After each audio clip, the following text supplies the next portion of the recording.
Uruguayan rugby team plane crash disaster. Watch the video. It's a painful true story. The strangest passenger plane crash.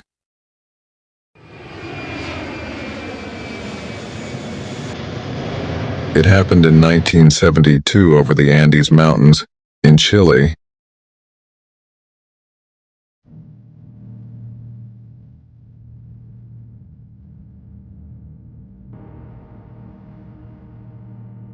But something went wrong with the plane and it fell quickly.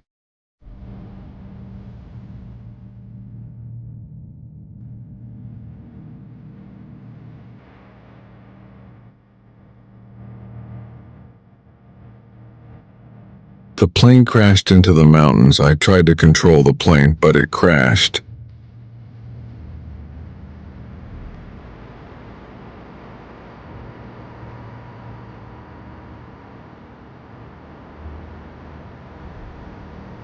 But something went wrong with the plane and it fell quickly.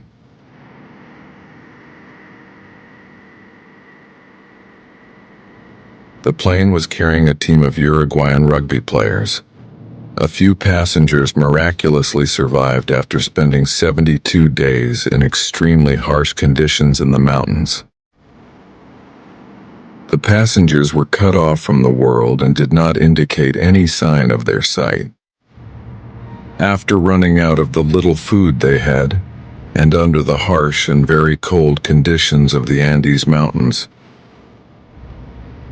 the survivors of the passenger plane were forced to make a horrific decision to survive. They ate the bodies of the passengers who died in the crash. This decision was very difficult and painful for the survivors, and it sparked widespread controversy when it was revealed after their rescue. However, for them it was a choice between starving to death or staying alive. How they were rescued.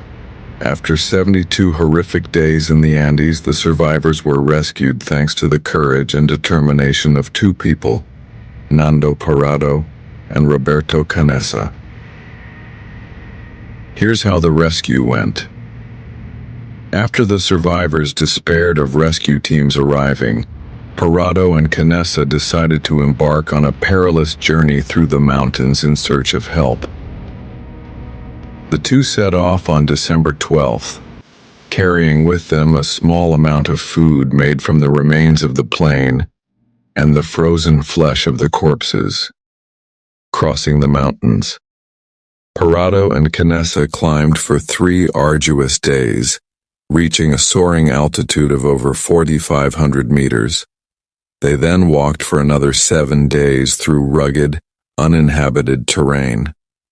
On December 20th, after 10 days of arduous walking, Parrado and Canessa reached a populated area in Chile.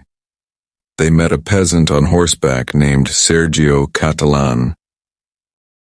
When asking for help, Parrado and Canessa could not speak clearly due to their exhaustion, so they wrote a short note on a piece of paper explaining their ordeal.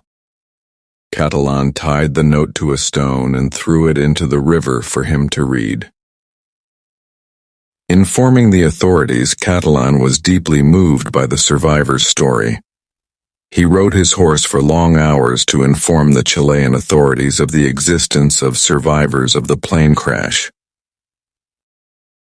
How the rescue took place. After receiving the report, the Chilean authorities sent 2 helicopters to the crash site. Due to bad weather conditions, only 6 survivors were rescued on the first day.